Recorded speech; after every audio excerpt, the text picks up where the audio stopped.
Don't go anywhere, because you mentioned airline pilots. Dr. Niamh Power is an airline pilot, and in November she set up V1 Medical close to Dublin and Cork airports. Niamh, you're very welcome to the Hard Shoulder. What role would you see ideally for antigen testing when it comes to the aviation industry? Hi, Kieran. Yeah, thanks for having me on. So really, I mean, we feel that antigen testing is going to be the crux of getting aviation back up and running in this country. I was speaking at the Joint Oireachtas Committee on Transport and Communications earlier on, and explaining really that PCR testing, because of, first of all, even outside the cost of PCR testing, just it's the time required for the test to be processed. It needs to go to a lab.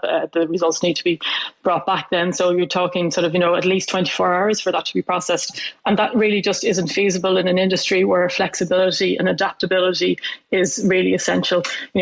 Whatever about, people planning their family holiday, that's often done well in advance.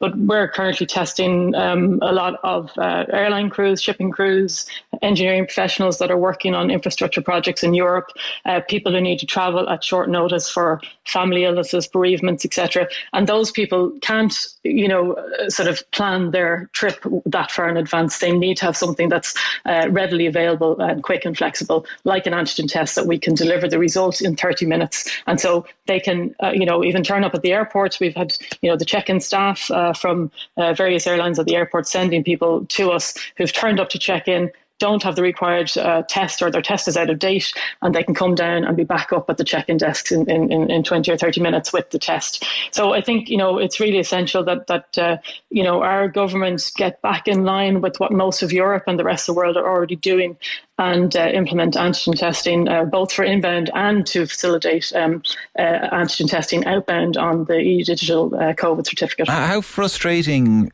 is it for you that there seems to be, as Jared said, a reluctance from some quarters to entertain the idea of antigen testing? Oh, it's beyond frustrating. Anybody that we've spoken to in the aviation industry, obviously, and also any of the politicians that, I've had the pleasure of speaking to over the last couple of weeks.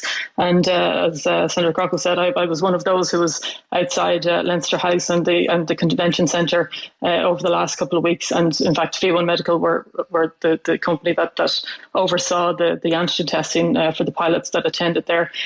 So, they're almost to a man and a woman supportive of antigen testing, and they do realise the very real issues that ordinary people are going to have in trying to get back to travel again, which is essential not just for tourism but for industry as well, for commerce in this country. We're an island, don't forget. We really do depend on people being able to get themselves and their goods and products into the market in Europe and elsewhere. So it is beyond frustrating. As I said earlier today, I'm a medical doctor. I've been involved in antigen testing since last year, and I just don't understand the resistance from very, definite quarters as to why we can't use this vital tool. And, I'd like to hear the evidence for not using antigen testing. Today, Deputy O'Donnell said that he would extend an invitation from the Transport and Communications Committee to the CMO to attend and explain his understanding, or perhaps his misunderstanding, of the science behind antigen testing. And I think that would be a good step for us to take at this point and clear up any of the misnomers that are out there about it.